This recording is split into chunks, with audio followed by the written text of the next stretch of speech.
हनुमान जी को हिंदू धर्म में असीम शक्ति, अटूट भक्ति, निस्वार्थ सेवा और अद्भुत पराक्रम का प्रतीक माना जाता है। वे भगवान शिव के अंशावतार हैं और भगवान श्री राम के परम भक्त। जब भी संसार में धर्म की रक्षा और अधर्म का नाश करने की बात आती है, वहां हनुमान जी का नाम श्रद्धा से लिया जाता है। हनुमान जी का जीवन केवल शक्ति का उदाहरण नहीं, बल्कि विनम्रता, अनुशासन, ब्रह्मचर्य और सच्ची भक्ति का भी आदर्श है। वे जानते थे कि उनके पास अपार बल है, फिर भी उन्होंने कभी अहंकार को अपने भीतर स्थान नहीं दिया। उनका पूरा जीवन भगवान राम की सेवा में समर्पित रहा। जन्म कथा। पवनपुत्र हनुमान जी का जन्म अंजनी माता के गर्भ से हुआ। उनके पिता पवन देव थे, इसलिए उन्हें पवनसुत, मारुति और वायुपुत्र भी कहा जाता है। कहा जाता है कि बाल्यावस्था में उन्होंने सूर्य को फल समझकर निगलने का प्रयास किया था। यह कथा उनके अद्भुत बल और साहस को दर्शाती है। इंद्रदेव द्वारा वज्र प्रहार के बाद हनुमान जी को अनेक वरदान प्राप्त हुए।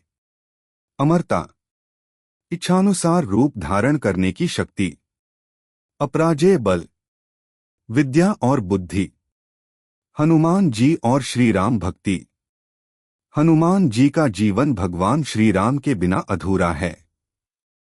जब वे पहली बार राम और लक्ष्मण से मिले, तभी से उनका जीवन राममय हो गया।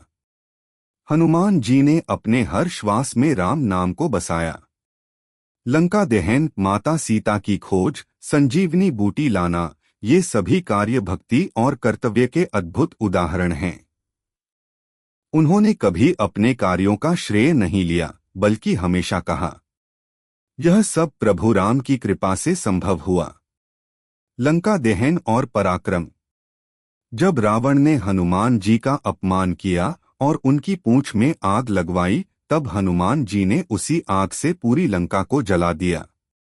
यह केवल शक्ति प्रदर्शन नहीं था, बल्कि अधर्म के विनाश का संकेत था।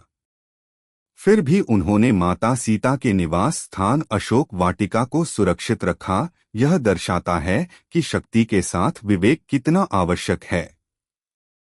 संजीवनी बूटी। लक्ष्मण के मूर्छित होने पर हनुमान जी हिमालय से संजीवनी बूटी लाए। जब उन्हें सही बूटी की पहचान न हुई, तो पूरा पर्वत ही उठा लाए। यह घटना बताती है कि जब उद्देश्य पवित्र हो, तो असंभव भी संभव हो जाता है। हनुमान जी का ब्रह्मचर्य और साधना। हनुमान जी को ब्रह्मचर्य का ऐसी वीडियो को देखने के लिए सब्सक्राइब करें।